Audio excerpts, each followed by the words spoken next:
Lubog na ba? Naka-expose na yung prong ng plugs o sunog na ang mga outlet? Ilan lang yan sa mga signs na hindi ka na niya mahal. Hinihintay niya na lang na matapos mong hulugan yung motor. Ba't ka nagtatago?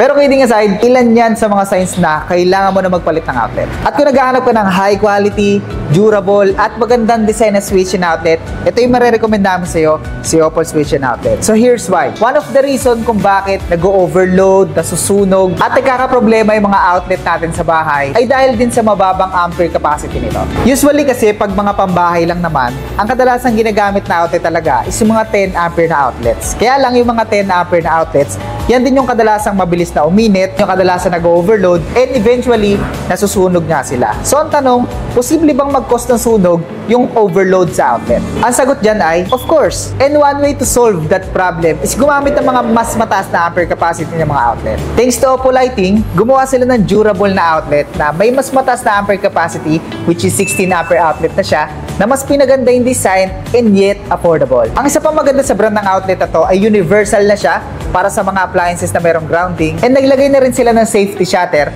para in case na meron kayong kasamang bata sa bahay, hindi sila makukuryente once na magsaksak sila ng anything na conductor ng electricity dito sa ating outlet. Kaya kung planning ka magpa-renovate ng bahay into modern design, o kung gusto mo lang naman magpalit ng switch and outlet, choose Opal Switch and Outlet.